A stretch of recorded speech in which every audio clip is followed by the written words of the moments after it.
Our final guest this evening was born in Lansing, Michigan in 1967. Like so many Michiganders of his generation, he now lives in Chicago. After getting his start in journalism at the Lansing State Journal, he later worked as a staff writer for the Chicago Reader. His book, The Third Coast, Sailors, Strippers, Fishermen, Folk Singers, Long-Haired Ojibwe Painters, and God Save the Queen Monarchists of the Great Lakes, won the 2008 Great Lakes Book Award in general nonfiction. And his latest book, Nothing But Blue Skies, The Heyday, Hard Times, and Hopes of America's Industrial Heartland, was inspired by seeing the Fisher Body plant across the street from his old high school torn down. His writing has also appeared in the New York Times, the Los Angeles Times, Columbia Journalism Review, Salon, Slate, The Guardian, and a small local website called Gaper's Block. Put your hands together for Ted McLelland.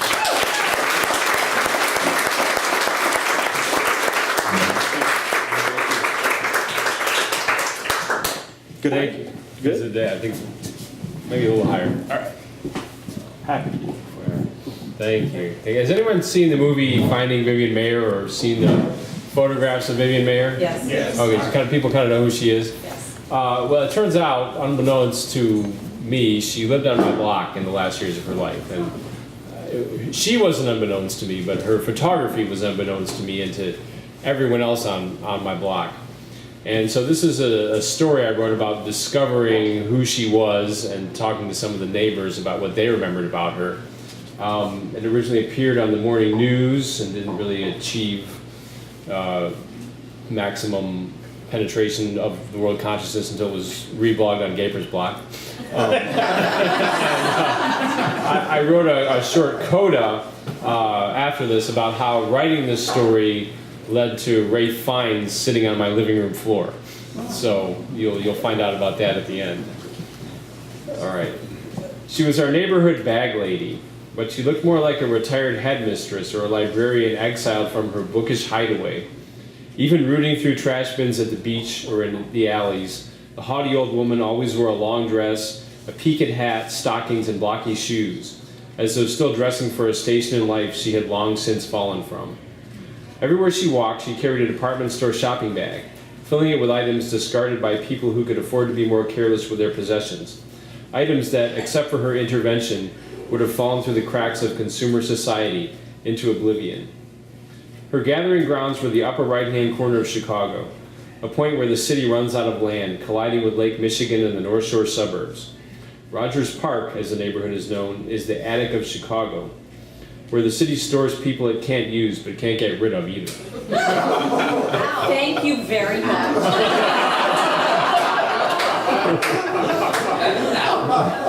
The main drag, Sheridan Road, is lined with adult care facilities whose residents sit outside on bus benches smoking cigarettes, butts, and cuddling headless dolls.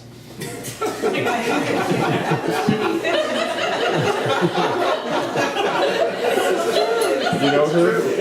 Do you know that lady? I've seen her. You've seen her, yeah, okay. I got proof. From my house. Yes. Author Neil Pollock, who lived here in the late 1990s, called the locals, quote, the sediment left over after you put the city of Chicago through a sifter. There's a hippie restaurant that has remained open for 38 years, even though everyone agrees that the food is terrible, the service is terrible, the kitchen is filthy, and the owner has no business sense whatsoever. I'm sure you all know what I'm talking about. I still owe my first band money. What's that? I still owe my first band money. You're never going to get it from them. From Mike. There used to be a bar called The Hoe, but it was condemned after the Ford collapsed.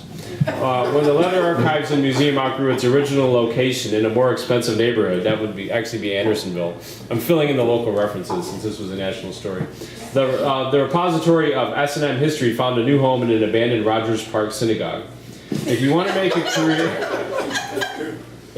career out of being weird, this is the place. In Rogers Park, only the weird survive.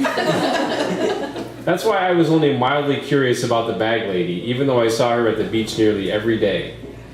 The one time I tried speaking to her, she turned her long, sallow, sagging face toward me, fixed me with an evil eye, and returned her attention to the trash bin.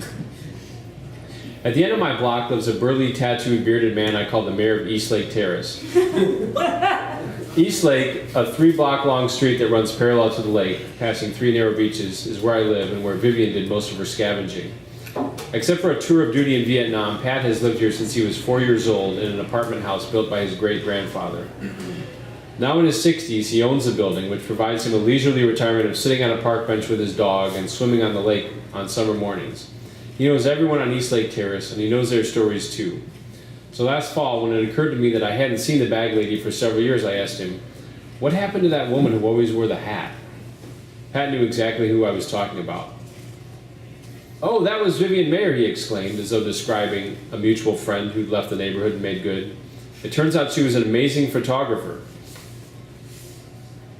After she died, someone discovered her pictures in a storage locker, and now they're making a movie about her." "I didn't know she was a photographer," I said. "I never talked to her. The only person I ever saw talking to her was Swanette, a landlady of similar age and eccentricity who owned a crowded, aging building on the corner." "I didn't either, and I guess I knew her as well as anyone," Pat said. "Most people she wouldn't give the time of day. She was always rooting through the garbage bins. I let her use my cane to pick up stuff. My sister gave her some of my mother's old hats. Pat was the last person on our block to see Vivian alive. My sister looked out the window and said, 'That lady you always talked to fell down.' When the EMT came, she said, 'Don't let them take me.' But of course they had to examine her. That was the last time I ever saw her. That was the end of her life in Rogers Park. According to a posthumous profile in Chicago Magazine, her life ended in a suburban nursing home after she slipped on a patch of ice in downtown Chicago and struck her head. Vivian's death the next year, in the spring of 2009, ended up making her famous. A few years before, local historian John Maloof had purchased more than 30,000 of Vivian's negatives from an auction house, which acquired them after she failed to pay storage locker fees. Maloof quickly found an image for the photos. Found a market for the photos, images of Chicago street life in the 1950s and 60s, taken on days off from Vivian's work as a suburban nanny, but was unable to discover anything about the photographer until he read her obituary in the Chicago Tribune. Since then, Vivian's photographs have been the subject of a book, Vivian Maier Out of the Shadows, a BBC documentary, an exhibit at the Chicago History Museum, and now Maloof's own documentary, Finding Vivian Maier, which premiered March 28th in New York City. After Pat tipped me off that the bag lady was now recognized as a world-class photographer, I looked up Maloof's Vivian Maier website, part of a multimedia empire he has built on the dead woman's work. In her self-portraits, I recognized the same long, plain, expressionless face I'd seen in the park, but less lined and less severe. I also began my own Vivian Maier project, interrogating my neighbors from their memories of this woman who had left our block in ill health and penury and was now returning to its consciousness as an international celebrity.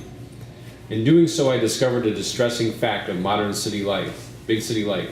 How little we know about the people we see every day, and how, if Vivian had somehow become a renowned photographer in her lifetime, we would have known even less about her. Barry gets his exercise by walking up and down the street in a University of Wisconsin sweatshirt. I'd seen him at least once a week for the last 10 years, but never spoken to him. Now I had an excuse. "I know who you're talking about," said Barry when I described Vivian's appearance and accomplishments. I haven't seen her in years. Although he was a member of the Chicago History Museum, where Maier's work was on display, he hadn't heard of it.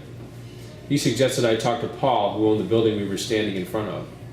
Just then Paul's daughter-in-law, Anne Marie, emerged from the building, walking Paul's dog.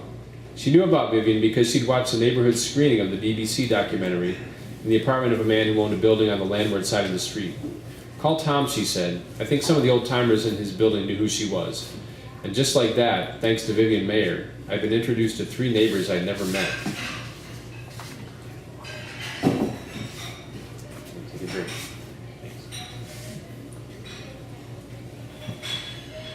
My landlady remembered Vivian as very strange, tall and thin, ethereal. One night I stopped Kathy, an Eastern European woman walking her pugs, and asked if she had known Vivian. "She could be mean and ornery," Kathy said. "One time she almost got knocked down on a bike and she turned around and bawled me out. But sometimes I would come home and I would be wearing a shawl and she would comment on the composition of the design. I felt sorry for her because she was always collecting cigarette butts. She was a smoker." I called Tom. He hadn't known Vivian, I just saw her in the alley going through dumpsters, but one of his ex-tenants had befriended the lonely, prickly woman. Tom gave me Eddie's number. Eddie had met Vivian on the rocks at Juneway Terrace Beach, where they both sat at sunrise. She was interesting looking, he remembered. She had the hat. She looked like she could be out of the 1930s. I think I was sitting near her. I made a remark, and something happened. We just started talking, and every time we went there, we talked.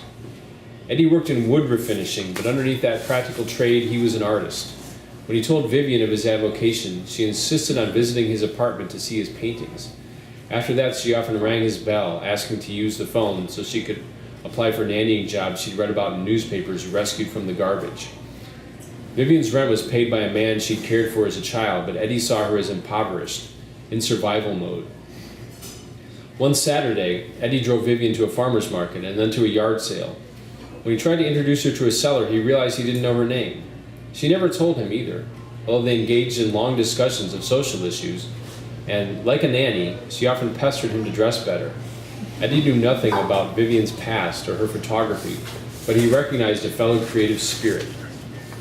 I always felt there was something about her. She was talented in some area, he said, but she never had a camera. I thought she might be a writer. I thought she did something that was silent. Vivian, I think, chose to be alone. Vivian might have been arrogant to the point where she chose not to talk to people much, but she seemed to be missing something. It was her camera. If she was going to talk to anyone, it was someone like me, who fell through the cracks. Mike, the neighborhood handyman, does remember Vivian with a camera. She was taking a picture of the ivy on a wall at sunset.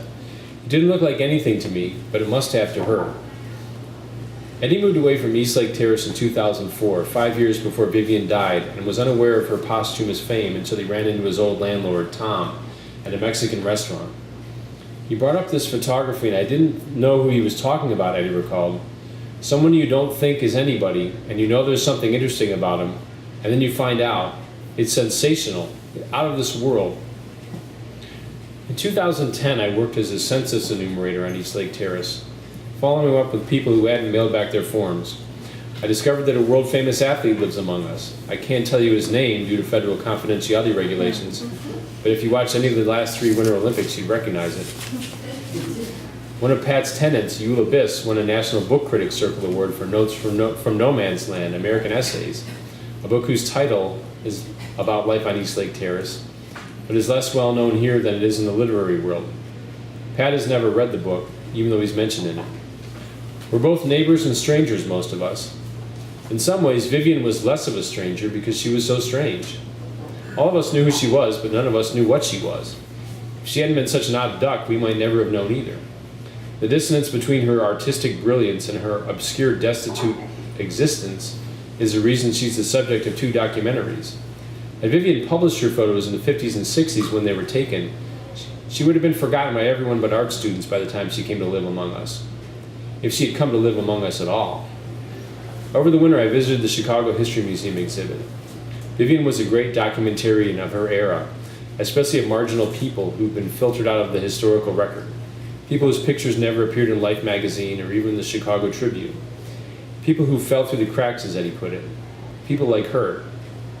But I'll never be able to separate the woman from her work, because in a small way she relieved some of the urban alienation that cursed her final years by giving her old neighborhood something to talk about. Vivian never wanted to know most of the people around her, but because of Vivian, I know the people around me better than ever. So now here's the coda about Ray Fiennes.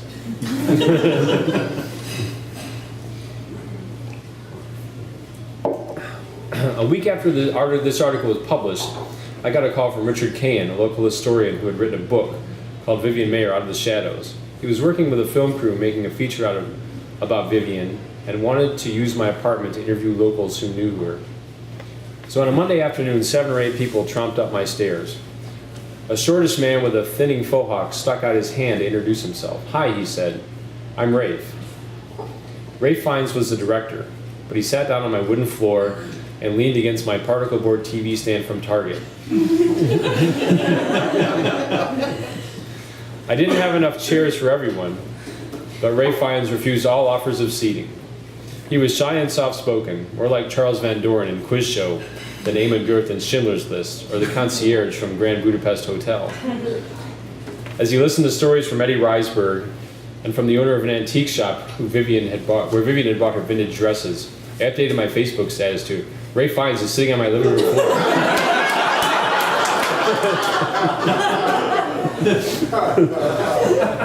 And surreptitiously took a photo to prove it.